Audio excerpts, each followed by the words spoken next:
going to do it one more time. Hi. Thank you all so much for being here tonight. It's intimate, but it's cute, and we're going to have a great time, yes? Yes. All right, I like that. Thank you for joining us for tonight's program for our current exhibition on view. Have you all been to see the exhibition? Make your way. We are open from Tuesday through Saturday from 11 a.m. to 5 p.m. And it is called Giving You the Best That I Got, and it's curated by Dominique Clayton. It is a beautiful group show centered around Black motherhood and all the facets of it. So we're very excited to have you all here tonight for a Cool Moms Talk series. Very, very excited. Y'all know about Cool Moms? I'm going to try it again. Yes. Y'all know about Cool Moms? Okay. All right. You don't have to.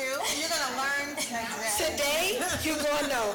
But before we get started, I wanted to express gratitude to our museum collaborator, the California African American Museum, and especially our direct team member, Alessandra Mitchell. And let's get into tonight's guest. Yes? I'm going to step to the side so I don't stand in front of you. So Elise Peterson treats storytelling as a form of liberation. Working primarily in collage animation, she braids archival footage, cross-generational conversation, and 35, this has always been taking me out, 35 millimeter photographs to open portals of intimacy and memory. Calida Rawles is known for her paintings that merge hyper-realism with poetic abstraction. Situating her subjects in dynamic space, her work employs water as a vital, organic, multifaceted material and as a historically charged space. So without further ado, Elise and Calida. Ow! Thank you, Ebony. Thank you, Calida. We're doing this like a little bit different. First of all, every time I start Cool Moms, it's like a call and response. So I say, hey, Cool Moms, and then you just say, hey, Cool Moms. Okay, can we do that? Yes. Okay, great. Hey, Cool Moms. Hey, Cool Moms. Okay, wonderful. Thank you so much. It'll be great on the audio. I am really excited to be here for a number of reasons. This week in motherhood has been quite long and dense of a week. I was just in New York with the privilege of doing this as well, and I had to come back for, you're like on this high. I don't know if you feel like this, Calida, but when you are kind of in your purpose and in your thing, and you're traveling and you're opening up shows and people are hugging you and shaking hands and kissing babies and doing all the wonderful things, and then you have to come back to the reality of something monotonous or mundane, like taking your child trick-or-treating. And so that's why I had to come back from New York, is because I promised my son I would take him trick-or-treating. Yes. And so I had to put on some ears and take him around the neighborhood and get all the candy and do the thing. And it was very humbling. I was like, my life is so funny and fun in that way, that I can be like on this high and feel like the woman of New York City, and then I got on a bandana and some wolf ears. So that juxtaposition has been really a summation of my week in general. But I was incredibly excited to come back, because my heart and my love and my first passion and the first thing I ever thought I'd do was be an artist. And so it is not often that I get to be in conversation with artists, especially ones of the caliber of Calida Rawles. So I am thrilled to be having this conversation, thrilled to get back to a love and to talk to someone who is equally as passionate. So Calida, welcome to Cool Moms. Thank you for having me. Yes! Okay, so we just met, obviously. We also met when we were coming in here, and I think you had made a mention of like seeing You're Crazy, mm-hmm. which I love. And so I want to know, how kooky do you get?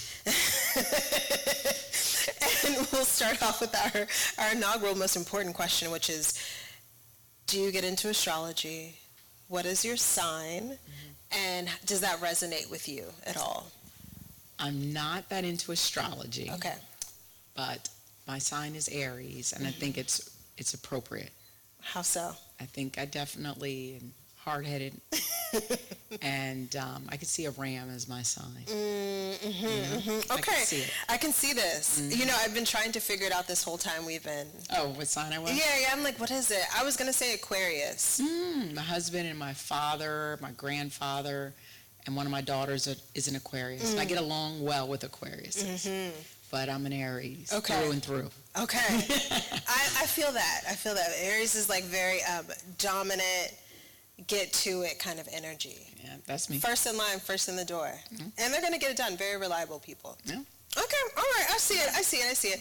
So you also earlier were talking about, because we'll get into the show, but so much of the show obviously is about lineage, and you were speaking earlier about your mother moving here. Yes. And so I would love to know what that transition has been like from mother and daughter to now being the daughter that is taking on more of a caregiver role, and how has that dynamic shifted between your mom and yourself? It's very interesting. She's just come to live with me. And so it's new for both of us. But she's still taking care of me. When I couldn't find my ironing board, she was helping me iron. I was like, yeah, thank you, Mom. You know what I mean? She was right there. But it is interesting to watch your parents age and that process, you know, that she's come to live with me. And even when she was going to bed the other night and I looked at her, you know, and saying, good night, Mom, you got everything, got your water, and making sure she was taken care of, probably like how she did with me when she put me to bed. So that you're right in the way that the transition or the roles are a little changed a bit. I don't know. It's beautiful. I'm very happy to have this opportunity. I was a little nervous though at first, you know, in all different ways. You know, mom-daughter relationships sometimes have a lot of tension. It's you know, both of you want to run the house. Both of you are the leader. You know, it's you know. But we've been doing pretty good. Yeah. And so I'm really happy to have her. And I'm so happy she's, you know, come to live with us. So far, so good. So far, so good. Okay. I want to go back to, I got such a kick out of, you know, learning more about you in my research. And I love an origin story. And it's, what I found out was that your art practice started off with you drawing cartoons and selling them to classmates? Yes, when I was a child. Yes, can we talk about like the nascent stages of art practice? Yeah, I mean, I remember being like in kindergarten, and I remember I drew a dinosaur, and I remember the teacher was so excited of seeing that she took me out of the classroom, knocked on the door of another teacher's classroom, and said, look, she didn't trace this. She drew this. I think we got to pay attention to her with the arts. And I remember standing there where they were having this conversation about me. And I was thinking, oh, I must be really good, you know. And so then, you know, I had to keep drawing. And then I would say, you know, 50 cents, you want a Garfield? Who wants Snoopy? I was out on the playground. I was writing it down in my little notebook, who wants what? And I had to go home every night and do these cartoons so I can get my, you know, get my change or get some candy or something. I was on it. And it was really fun. I was like taking orders. Yeah, I love that very early you thought, I need to sell this. Yeah, I was selling it. Because I think that so many artists, there's like this major transition from making work to selling work, which you were doing. No, I was doing like first grade. Aries, exactly. Second grade. I was like, enterprising. How much money? Oh, you want 2 drawings on this? What do you want? That may be an extra, you know, quarter. You know. Yeah. What through the years, aside from the quarters and the candy, but what through the years do you think helped you to persist in being an artist? And because I feel like there can be so much space between passion and purpose. Yeah.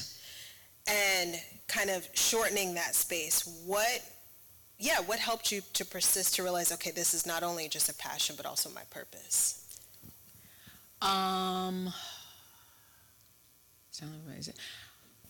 I think it was 2 events, maybe even 3 events, that were like the largest things that say, oh, I'm not going to stop here.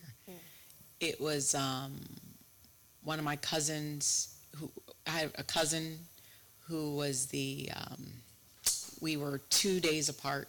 I actually wrote a children's book after her. Same difference. We were born 2 days apart. We were together. She had cancer.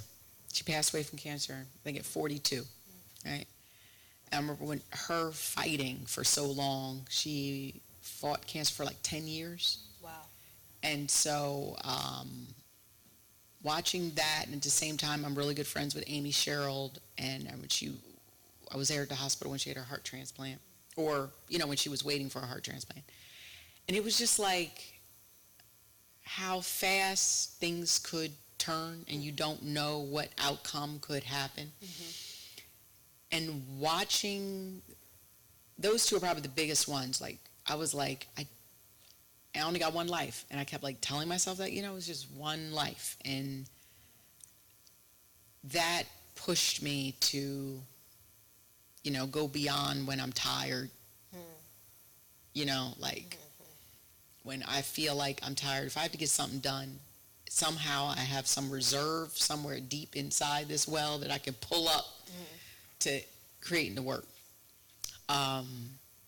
And I just remember, like, there was a moment where I was like, I wanted to be in the art space. And I was like, am I just going to collect art, or am I going to create it? I remember thinking that, like, maybe I'm not going to make it as a painter. Maybe I should, be a collector, or just be a part of the world in that way. And then it was like,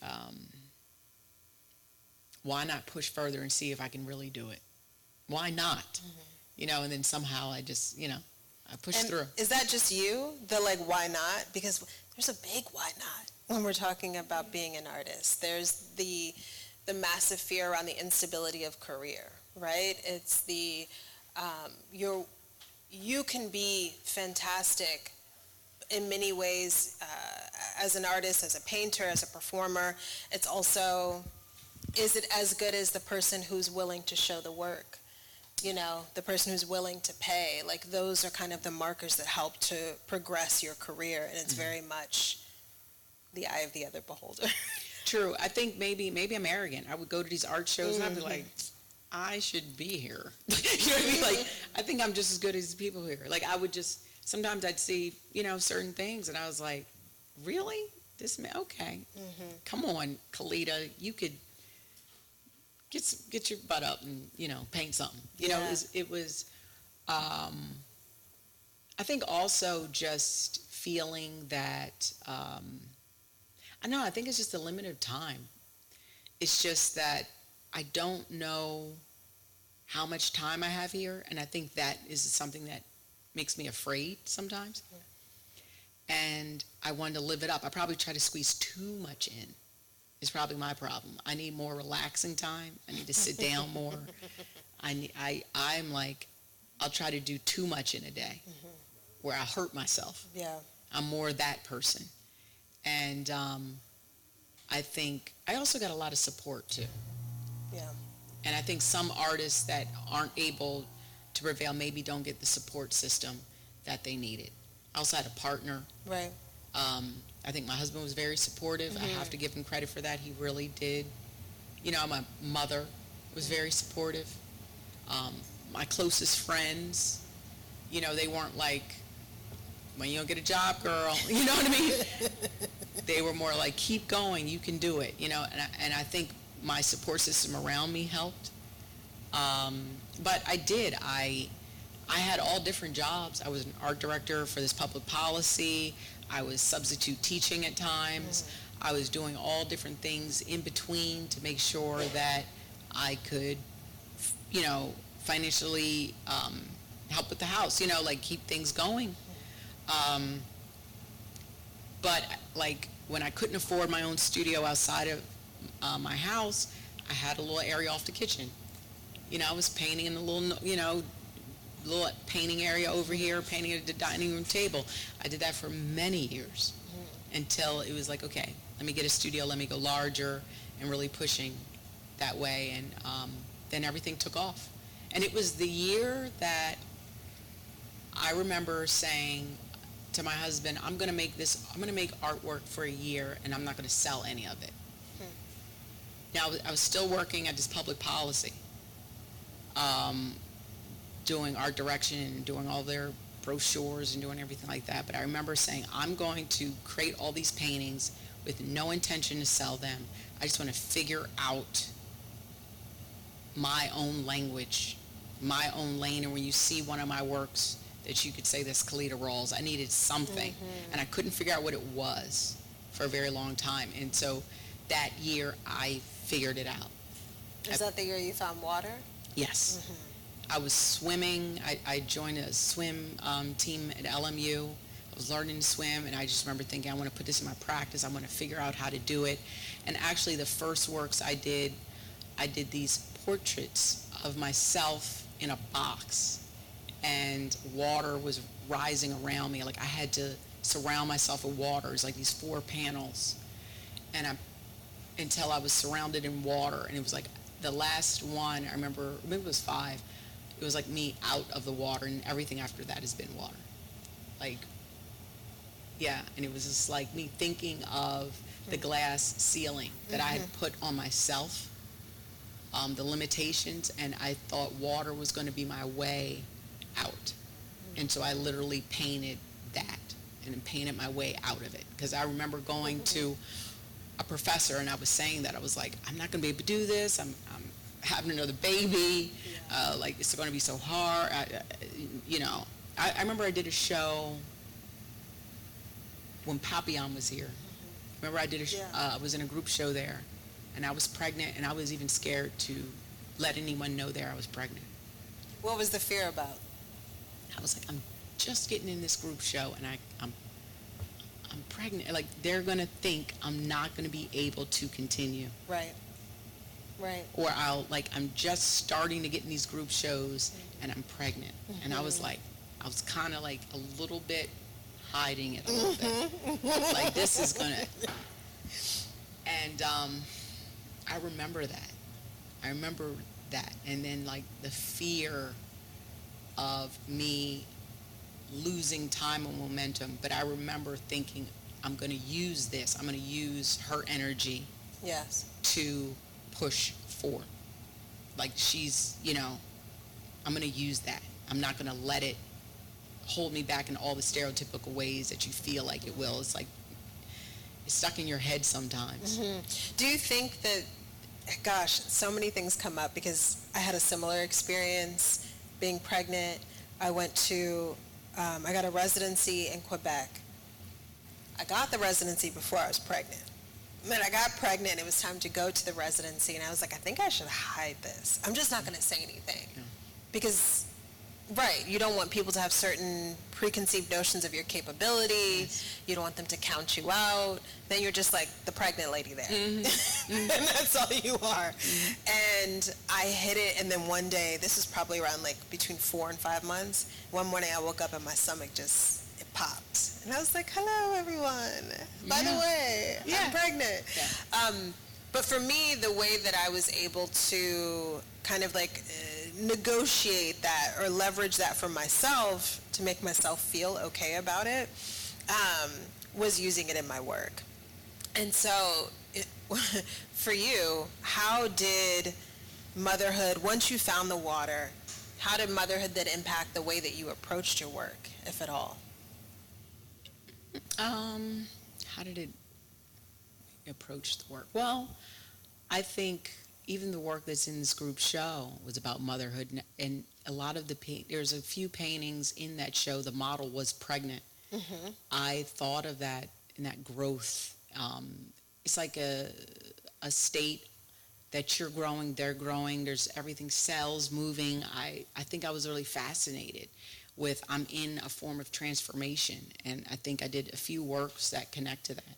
I'm sure when I was first even thinking of the water, me being pregnant, when I was painting some of those works, is thinking of her in the womb. I think it all influenced it. I think it was in the back of my head that we're all in transition. Yeah. You were talking about transition earlier. Yeah, and we're all growing and changing, even like in the womb and out. Like there's no beginning and end of that, of this growth, of this change, of this metamorphosis. And even when we were, it was a brief conversation about relationships in a way, the thing that's so hard about them is that you're constantly changing. Right. So how do they maintain longevity if you're not the same person that you married 20 years ago? Right. Right. It's like really hard because you have to keep meeting each other for the first time over and over again. Yeah. Okay, wait.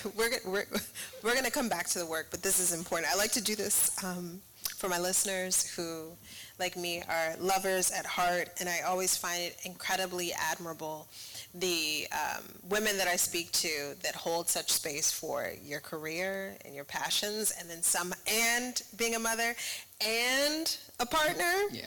And I've read you speaking very highly of your husband and the way that his help and his support in combating your own guilt between being at home and being in the studio.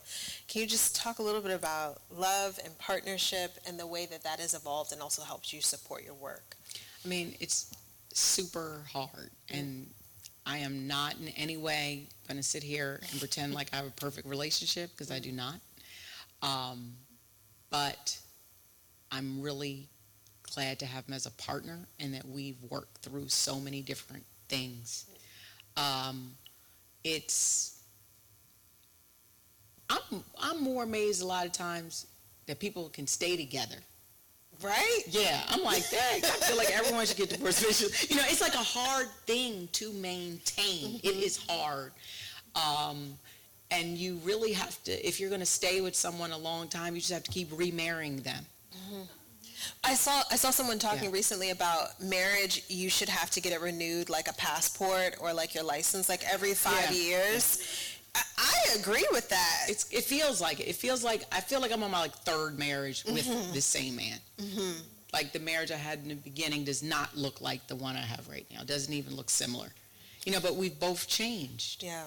And we've been accepting the new change as we go and had to grow together and figure out the new us. And I mean, with kids, career, and all of those things that you said I'm doing, it is like, but I can't even name them all.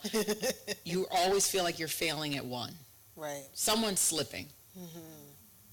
You know, and it's about, you know, what can you do the best at and who could balance what. And you're always, to me, motherhood comes with a lot of guilt. And one thing I'm happy to be able to do is try to be as supportive I can be with all the people I love and bring my children along with me on my journey. You know, like I was sharing earlier, like every time I have like a family chat with me and my kids and my husband, and it's called our chat is called like People I Tolerate. And every time I start a painting, I take a picture, and every day I'm in the studio, I take a picture so they see it each day. Wow.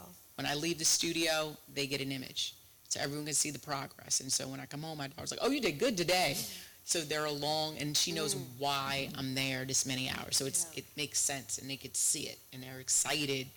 Or they'll be like, don't do any more on that side. You know, they're all chiming in. Don't, you know, they feel a part of it. And at the end, maybe they come see it. But it's like they're part of my journey. It's not separate. You know, or, you know, I had a show in London recently, and they were all mad they couldn't go. You know, but one of them, my oldest daughter, is studying abroad, so she was there. But usually, and I tried, if I could, I would have brought them all. Yeah. You know, so they could see this is the end result. I'm working so hard, and I'm there a lot, and this is, you know, but they're very supportive. And I sometimes bring them to the studio. My youngest daughter, she's 10. Sometimes I'm painting, and she has to, you know, go upstairs. I set up her station. Half the time she's on her iPad, but she has her art supplies and creating, and I could be downstairs. And, you know, same with my middle child. She's working on her portfolio for school, and I set up an area for her. And so it's a space that we could all go to. Oh my, I love this idea of showing them the progress. Because so many times, whether you're an artist or you work corporate, whatever your profession is, your kids don't get it. Like, why are you away? Yeah. So I think, and our lives also in that way can be so siloed. Like, I think, this is like mommy's time, and that could very much be just for you. But for them to have such an intimate, glimpse into what it is that you do, what do you think is the point? Was there a moment with any or all of them that they really got it? They're like, oh, wow, oh, Mom's just not like painting in the studio. Mom's kind of a prolific painter. I don't know when they got it, but I know they like show off sometimes at school and stuff.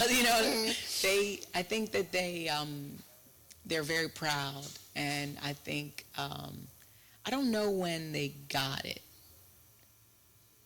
Sometimes my paintings, a lot of them are like 12 feet or they're huge, so they could see them on a scaffolding working. So I think they had respect for what I was doing.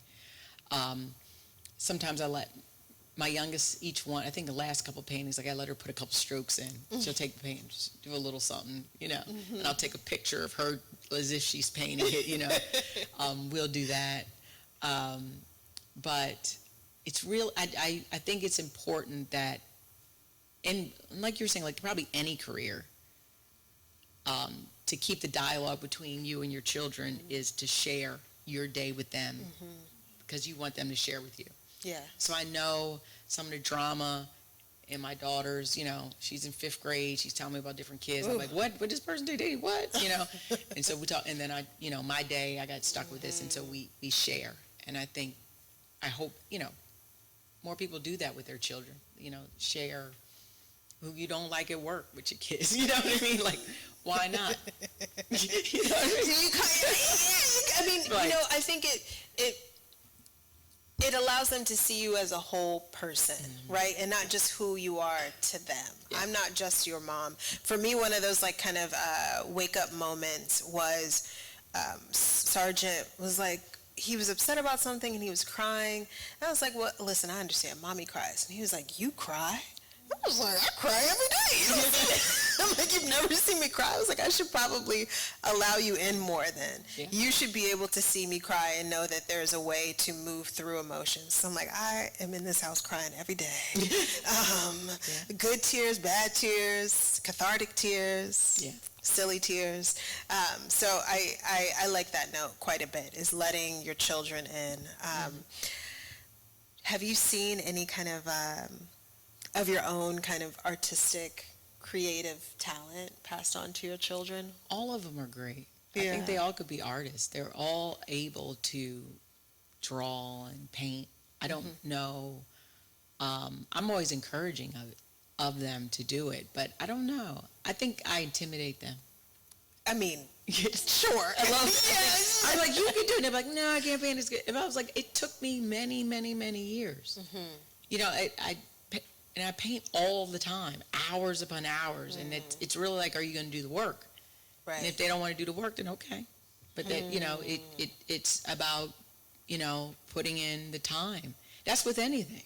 Yes. Right. If you really want to be good at something, you've got to be dedicated. You have to spend the time, and you've got to push through. Yes. Yeah. You're making me think about so many things. Do you hear your mother, now that you're a mother, do you hear your mother and yourself come out? Because that trips me out. When I say things to my son, you talking about dedication. I had this dedication talk this week. Being dedicated to a craft. You want to play guitar? How do you think you're going to get good? You must be dedicated. You must have discipline. Do you hear your mother show up in yourself? Yeah, sometimes. My mom is a goofball. I'm a goofball. So when I'm goofy, I think I'm a mom. I love that. More than like speeches like that. When I think of my mom, we're just silly. So we're silly. You've also, you've spoken a bit about guilt, time in the studio, but when you're not in the studio, when you're not being a mother, what does time for Calida look like? Does that time exist? No. No. I don't know. I wish. Let me think. I don't, it's not much. My kids are like, you're laying down. Are you okay? Yeah. You're just laying there? Yeah, I don't do that often. Because if not, I'm like cleaning something up. I think you were talking about, I got back in my studio and I was just cleaning up. moving things around. Yeah, I had to start organizing. I'm ready to get back to work, and then I have to get back to the house, and then I'll probably like try to organize and clean that, and I'm moving. Is movement like meditation for you? Probably, or even avoidance, right? Well, Yeah. I think that if probably psychologically someone broke me down, I probably don't stop because I don't want to deal with something, right? So I don't stop. Yeah. I don't stop. And so it's not good, but it's who I am. I'm constantly taking on more. I can't feel this enough. Oh, I got to do this. I got, and then you don't have to. There's always something, though. I mean, it's a scary, horrible time right now. Yeah. I'm just going to keep moving. I'm just going to move and do, and where, I got to, it helps. It helps me to create art. I channel a lot of fear and anger and emotions through painting. When I'm most upset, I can make the best art. When's the last time you were really upset? I don't know. Just these elections that happen. You know what I mean? Just watching decisions being made, I get upset. I can't half the time look at the news. When I look at it, I just get, this fear, this anger I can't even process. And then that makes me like, I want to paint so I can keep my body busy, so I can create, so I'm not like just on the internet reading or scrolling or getting angrier, so it takes me off, takes me away. You're, when I think about kind of like fear and anger, I also think back to obviously the water in your work, and the water acting as, it can be baptismal in many ways. It can be a mirror for confronting things that maybe you don't want to confront. The piece that you have in Giving You the Best That I've Got, what part of yourself do you see in that work? What did you have to confront in painting that? The piece in there, I painted that in A Dream for My Lilith show that was in LA. It was my reaction to conversations about overturning Roe v. Wade. It hadn't happened yet. Wow. And so I named it Ride This Wave of Mine or something. And it's like this pregnant woman, and she's coming out in this cold kind of whiteness, trying to break her apart. I was thinking about a lot of that and my fear that could happen. That was years ago. And I had used that model several times before. She was pregnant. She was in another painting, Guardian, and others. So I have a few paintings of pregnant women. But yeah, I've been very upset with women's rights. What's been the chipping away of it. Especially I have 3 daughters. I'm thinking of their future here. And I'm trying to accept where we are and trying to create images that can motivate and inspire and push us to believe this is just one moment. It's just one moment. Yeah. And I try to tell myself maybe it all needs to be ripped apart so we can recreate something beautiful. Yes. Because sometimes we got to start over by setting it together. And it's okay, so maybe I'm like, thank you for ripping it all down, because I'm going to imagine something so great to put there, better than what was there before. And maybe that's what we're doing here. Maybe we're setting a foundation. I believe so. Yeah. I believe that many things do have to burn and be destroyed, but before they can do that, they have to be exposed. And we have to really, truly see the ugliness of a thing to understand it, and then to know how to create the reality that we wish to exist in. I think that's the power of artists. You quite literally get to paint your own reality. Yes. Do you feel like art has been your main or the pathway to your own personal liberation? Do you feel liberated through your work? Yes. Yeah. Yes, I have agency there. You know, and I try to, push my mind to create things that I want to see, I want to believe, and I don't know, that is there. You know, powerful forms. A lot of, you know, I do try to show female forms that, well, anyone I paint in the water, you'll never see them afraid. They always look so Yeah. peaceful. Yeah. Yes, Yeah. and at home, which I also love as well, because as we know, many Black folks have a fear of water. Yes. You know, and so I think it's so powerful to be able to see these ethereal figures at home in the water. Yes. Right? Yes. For me, it was important for my son to be comfortable in the water. I'm like, I won't let you be one of those kids that's scared of the water. Yes. And so when did that become a conscious practice, or were you very conscious of that from the very beginning? Well, I'm like you. I was making my kids, they had to be comfortable in the water. Yeah. That was very important. And I just wanted to give back the element to us. I felt like it was stripped away. Like, I feel like the Black community, sometimes they feel that swimming is something like white people do. And that would fascinate me. I was like, water is just like air. It is Right. yours. Right. You know, it's yours. And so placing us in the water seemed to be the way to do it. And I, especially in the beginning of my career, I would get so many messages and emails like, I swam for the first time because of you. I snorkeled because I saw your thing. I believed I could do it. I was so afraid. Or they tell me, you know, different stories that it helped them, you know, handle, you know, losing someone from drowning or something. It was therapeutic. And I thought there was a calling. It felt special that I was able to help people and to see themselves in a new space. Yes. And it was slightly even sad to me that, like, this is revolutionary to put us in some water. Damn. You know what I mean? Yeah. It's like, yeah. I did something, but you just didn't see it. Yeah. And I didn't even realize the absence of that image until I started creating it. But what I loved about it was it abstracted the figure in a way that was so beautiful. And it looked, you know, kind of weird and fun, and I could put all different things in the water and people wouldn't even notice, but people would think it looks like a photo. Something about the technique, I guess, the way I painted it, but it was like, no, I'm just, you know, I'm making kind of some things up sometimes.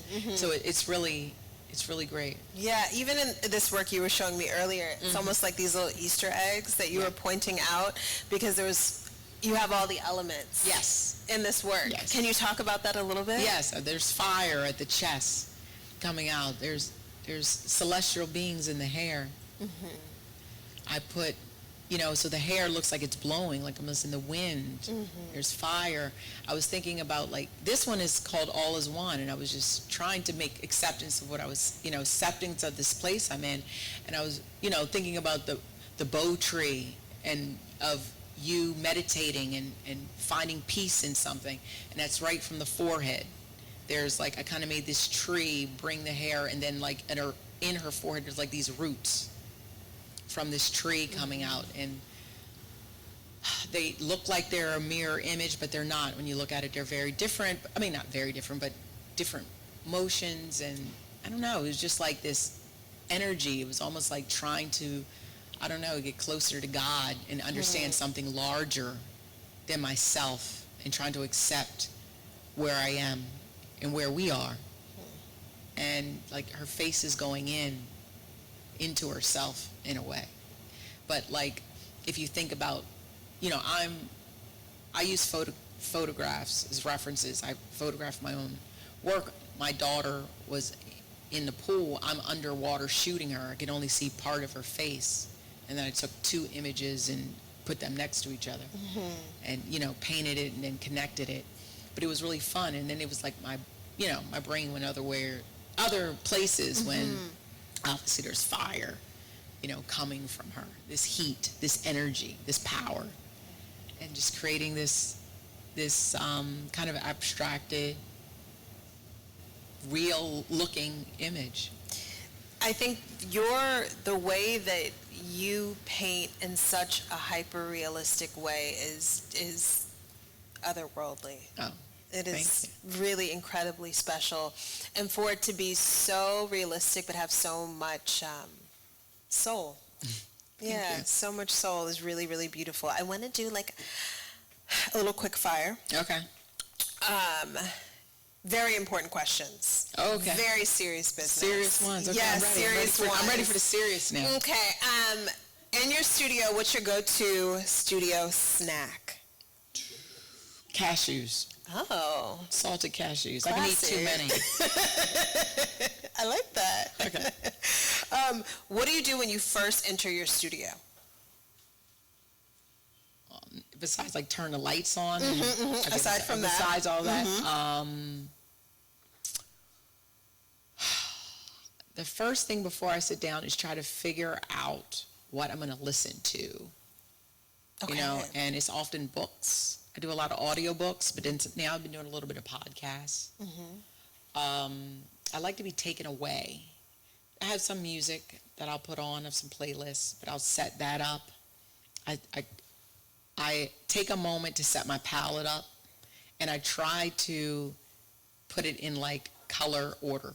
You know, be like, you know, my white to my silver to like a beige to, you know, then I do like a yellow, and I sit with each one. And sometimes I mess up, like, oh, this brown's supposed to be over here. I'll do it in like a color coordination around the whole edge. You know, I think that's fun. I just sit and do that, and then I get ready to paint. I like that. I like that. That kind of leads me nicely into, is there a specific song or thing that you do or listen to that kind of puts you back in your body? Puts me back in my body. I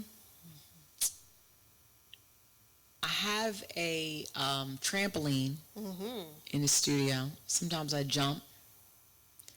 I think it's really important. I have a Peloton in my studio too. Sometimes I'll bike ride too. Sometimes I'll do that in the morning before I start the painting thing. I think I do need to burn a little energy off sometimes. Yes, very Aries. You've been very on brand. I'm very Yes, consistent. I have a lot of energy, fiery thing. I got to like burn it off before I can sit down. Yeah, you saying trampoline first is a statement. Yeah.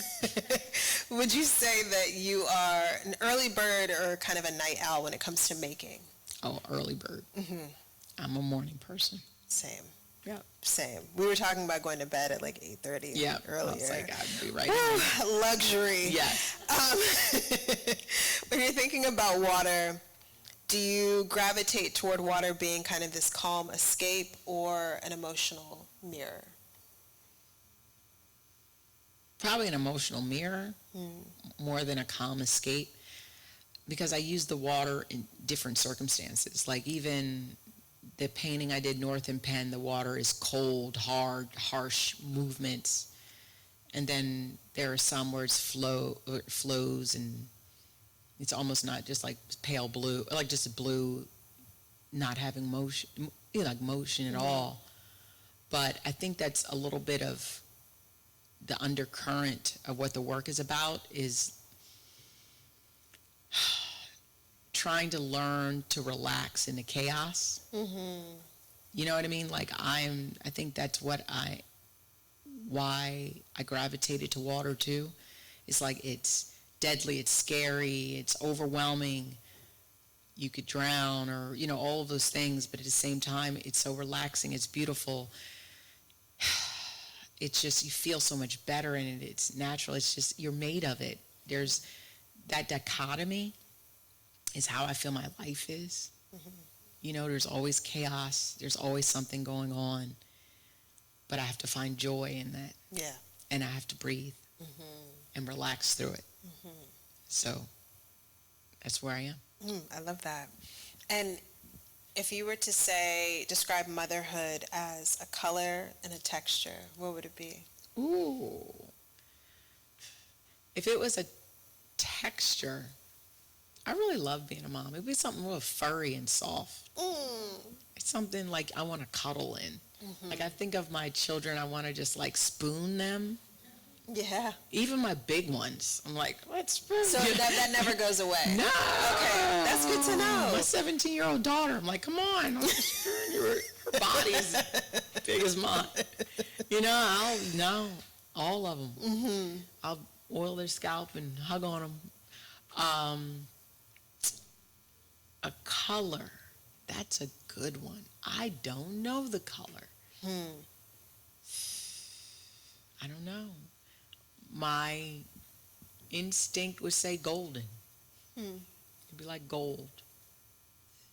It'd be bright, strong, and yeah, it's joyous. It's hard, but it's joyous. You know, that's why it's so. It's why it can be so joyous, because it comes with a lot of sacrifice and pain. So you get to, you know, there's when you put a lot of work in something, you know, it comes, you can enjoy it after. You know what I mean? Especially if you put the work in. You know? Yeah. Yeah. I hope so. I'm not there yet. Yeah, you're there. Yeah. You're there. Calida, thank you.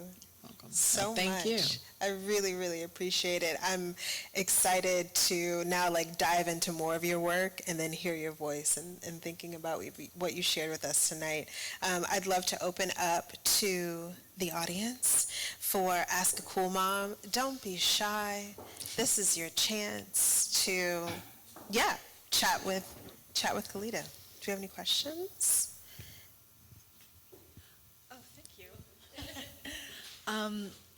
I love your work so much, thank you. and hearing you talk about motherhood and purpose. You know, I was sharing with my friend that I had just recently seen a film that was made that I wasn't wild about the portrayal of Black motherhood in this film. And I'm just curious, for you as an artist, as a Black woman, and as a mother, and having created this show, how do you feel you are influencing the portrayal of Black motherhood in our culture? I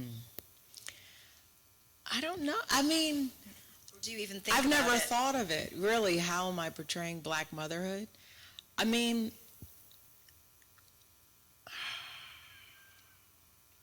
I hope in a positive way. I don't think of myself as, I mean, I guess in that painting, she is a mother. But I didn't think of her representing motherhood. I don't know why, but it didn't connect in that way.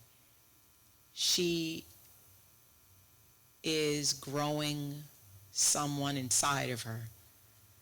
But I saw this independent woman being torn apart by this white water that was trying to wash her away or take away pieces of her rights, even though the image of the woman is pregnant. So I was thinking that's what I was thinking about with that piece. I do agree the media loves to make Black women look angry and look disengaged as mothers. It's really disheartening, but it's really, it's disheartening and so far off from the way I think of us and think of mothers, but it's also blended in with race and class. I've always been fascinated when people think because someone has more money, they may be a better mother. Like we have to take these kids away from this because they don't have enough money. but they'll give it to someone that has money, but they're not even paying attention to those kids at all. Don't even see them. Don't even at all. Right. They have they're all different things. There's just, it's really fascinating that somehow that is connected. And I've always noticed that, and it's because it's so beyond far, from what I think is part of reality. So we do need more representation of black women in a positive light. And we got to make our own things because they're not going to do it for us. I mean, it's an agenda, right? To make sure we don't look that way. Yeah, you're welcome. Hello. Question for both of you. As black women, I'm just curious, how did you both break into the art space, and then how do you sustain yourselves and maintain that longevity being in the art space? Don't sleep. It's like, no. Sorry. I just try to compete with myself. I really try to I'll do this show, and I'm looking at it, and I want to do something better than the last. And I keep challenging myself. I have these ideas for this new work, and I don't know if it's going to look good, but I hope so, and I'm going to push myself. I try not to stay in too much safe space. I know what could sell, and I know what people like. And that would be very easy to I could paint all these paintings and people in some water. But one, it wouldn't be challenging myself. Two, it'll start getting boring for everybody. And so I just keep trying to up my own ante. I keep trying to I did this, but what could I do next? How can I change it up? What can I do to push myself? And so it will be interesting to me. Well, I'm in a very different place in my career than Calida here, but what I would say for me, in terms of my actual visual art practice, I have saved that to be primarily for me, because I think the gift and the challenge in being a very multi-hyphenate person is that I'm always thinking, like your younger self, how do I monetize this? I could make some money here. And so I've been able to do that in a lot of different ways and been very fortunate. And I think with my art practice, it was the thing that felt like the most truest to myself, and the thing maybe I was also most fearful of monetizing. So I think what's helped me have longevity within my own practice is keeping it for me. And perhaps that will change later in life, and that will be my focus. But for now, my focus has really been my voice. Before my voice, it was my visual art practice or creating children's books. And so I think as long as I'm being honest and telling the truth, no matter what the medium is, that helps to keep me honest and keep the longevity going, I hope. Yeah.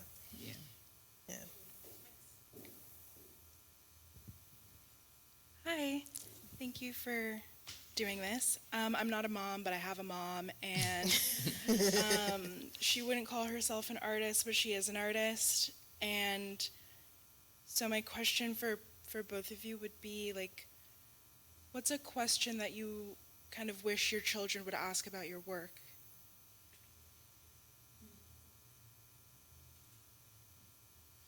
What do I wish they asked me about my work? I don't know. I think they ask me a lot of questions.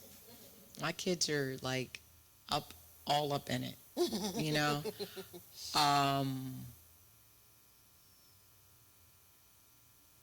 don't know. I think I would say, if I had to give an answer, what I'd want them to ask me is, I don't want to say how long. They know how long it takes me. They know how much. They get the progress photos. They get the progress photos. So, I don't know. You stumped me. I'm going to think of something. What do you want your son to ask you? What do I want him to ask me? I mean, anything.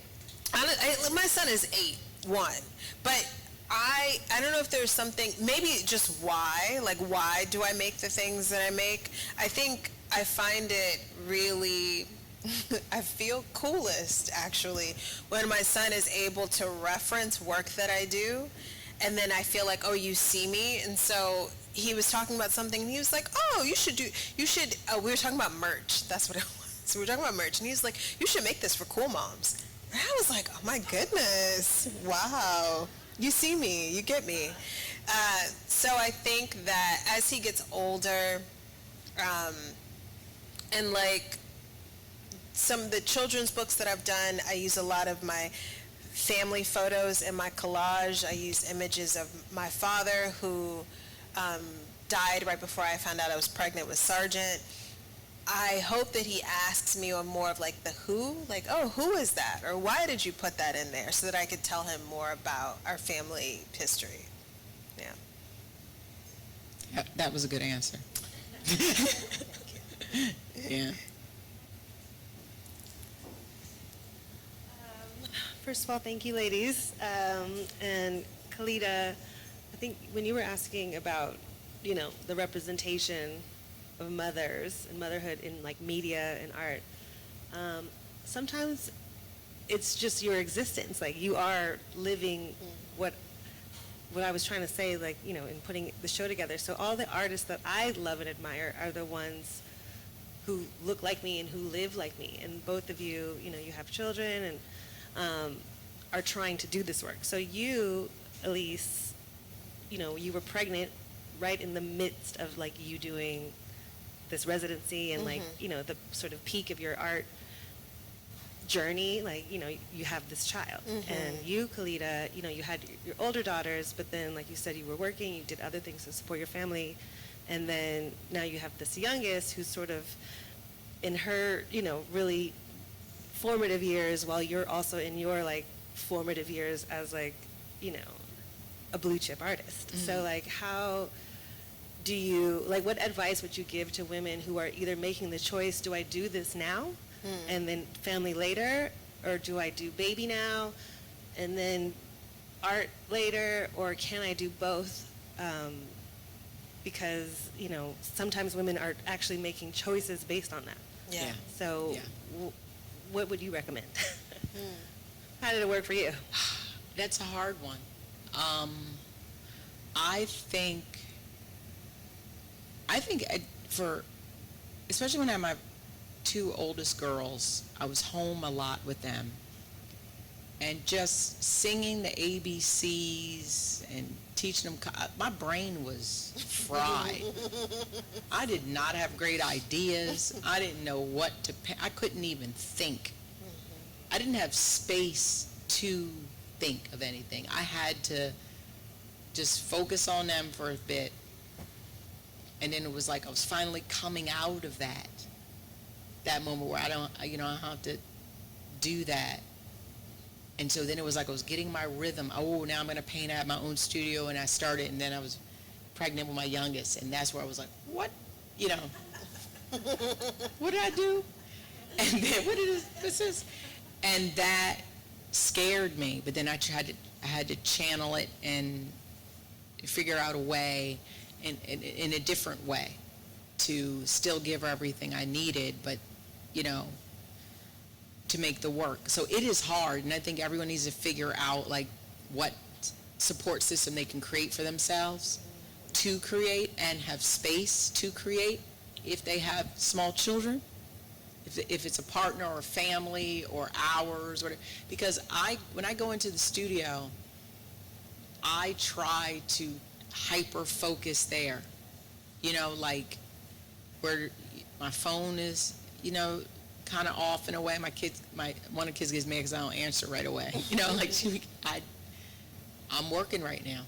Is it an emergency? I can't, even though sometimes, okay, I'll buy that when I get home. We'll get it on Amazon.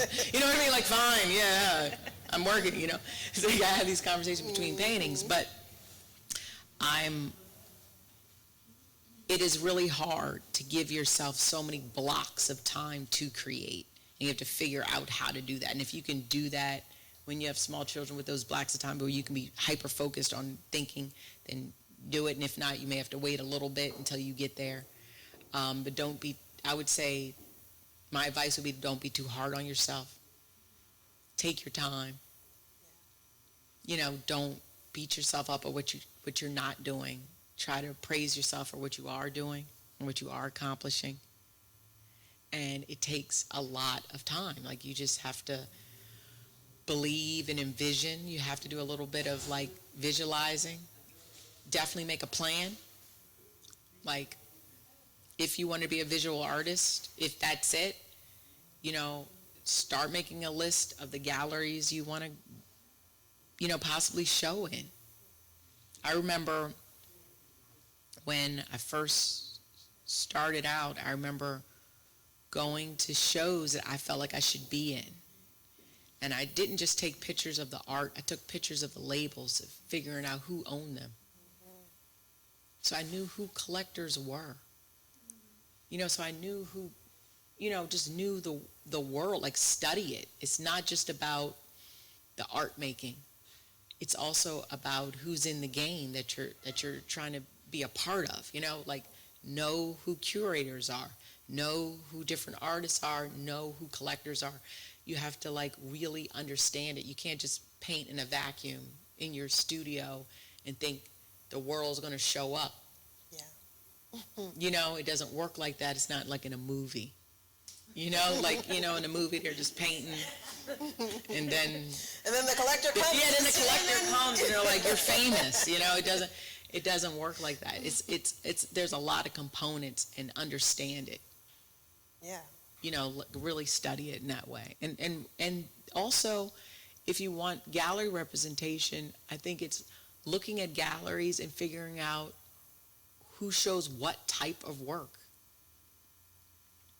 Like, does it fit? Do you fit their world of what that gallery is saying? It's not like I could put my work in some like it would never sell if I went just anywhere.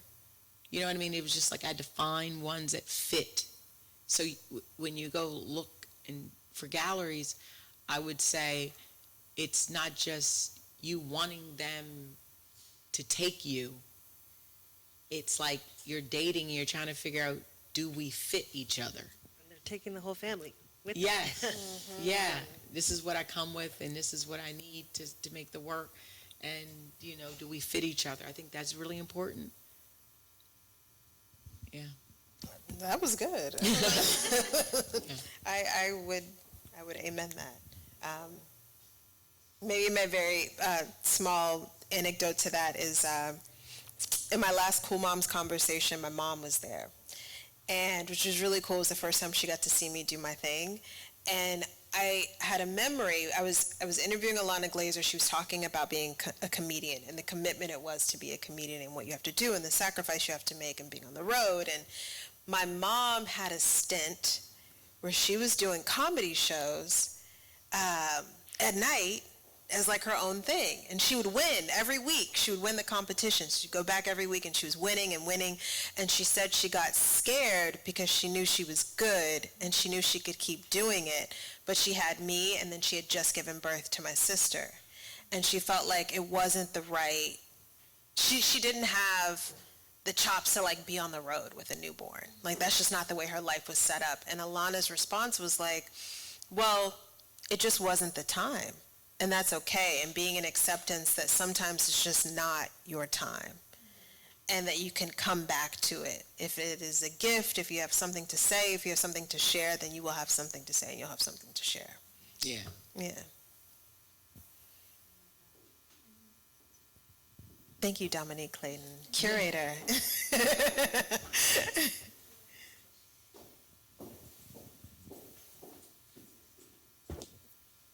Thank you for being here. I had to pop home. I saw you earlier. I had to pop home to put my little one down and then come back. So that's how much I wanted to hear you speak. But thank you for curating this conversation. I am an aspiring collector, and it can feel very daunting to even know like where to start or how to even become part of the arts community and the ecosystem that you were referencing. So what recommendations would you have for someone like me who wants to get into this from a collector's perspective, and not just to collect for myself, but to collect to leave a legacy for my son? That's great. What would I say? These relationships with the galleries are really important. I would say I can't speak too much on collecting like that because I need to build a collection myself. So I'm the art maker. But I know the relationship with the galleries of them, going to their events is important. Really having a relationship with artists, going to studio visits, meeting many artists. I mean, I sold to some of the biggest collectors before I had a gallery. They came and, supported my work, so, I mean, getting to know other collectors, networking with them is very important, especially within the Black community. There's some here in LA that I think, if I was starting off, I would probably get a mentor of a collector just to help learn the process. But I think mentorship is super important in any field. Even as an artist, I remember when I first started, there's an artist called Toba Kadori, I'm throwing her name out. And I remember saying to her, "You're gonna be my mentor," right? That's it. Like, she didn't even have a chance. Because what I loved about not only her practice is I saw she had a family balance. I saw her with her husband, her kids, and she was doing this work. And she's at a blue chip gallery, and I was like, I need to know how you're doing that. And she helped me out. She talked me through so much. And if you really, you want to be a collector, I would find some collectors here, and then you just tell them that they're your mentor, make them feel guilty, like I did, and how, and find out their ins and outs of what they do.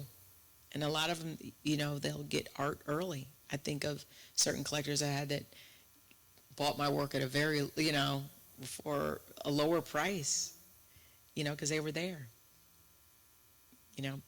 But I don't know how they found me like that, but they did, so you need to know. But I would find a mentor.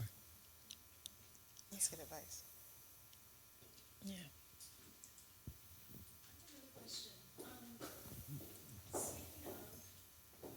There's the different art walks. Like, there was just the brewery art walk. Is there the equivalent for specifically BIPOC artists in LA, or is it, because I know in like New York or in Philly or DC, like there is that kind of community. Does that exist here? Yeah, I think that if you follow the museums, a lot of them have programs like the California African American Museum and Art and Practice do a lot of outreach and programs. Like almost every week, the museum has some talk or some event. So that's also a good place to find the collectors. And also, most artists in LA are in shared studio buildings, like downtown or whatever. And so I wouldn't say some are just all Black, but there are some where there are a lot of artists of color who reside. I mean, you used to be in a studio that was like that, but I was in the I remember I went to that building in Inglewood, and they have like a, seasonal crawl. And then now there's a lot of Black art curators and collectors and writers who will sort of do a roundup of events that are like Black art specific. But I mean, you're at the epicenter, in Leimert Park of all of that. So there's definitely a community in LA. It's less formal, which is pretty on brand for Los Angeles. But yeah, I'm a resource, and Art Practice is a resource, though. Yeah. Yeah? Feel good about that? Okay, amazing. I want to say a tremendous thank you to Art and Practice, to the California African American Arts Museum, who featured my son and I doing an art workshop many years ago online when we were in the thick of COVID. So thank you for continuing to provide a platform for art, especially for the Black youth. And obviously Dominique Clayton for curating, giving you the best that I've got. And an incredible thank you so much to Calida Rawles for being here, for sharing your story and your wisdom and your work with us. We are very, very grateful. Thank you so much for being on Cool Thank Moms. you. Thank you. Thank you. Until next time. Thank you. Thanks, y'all.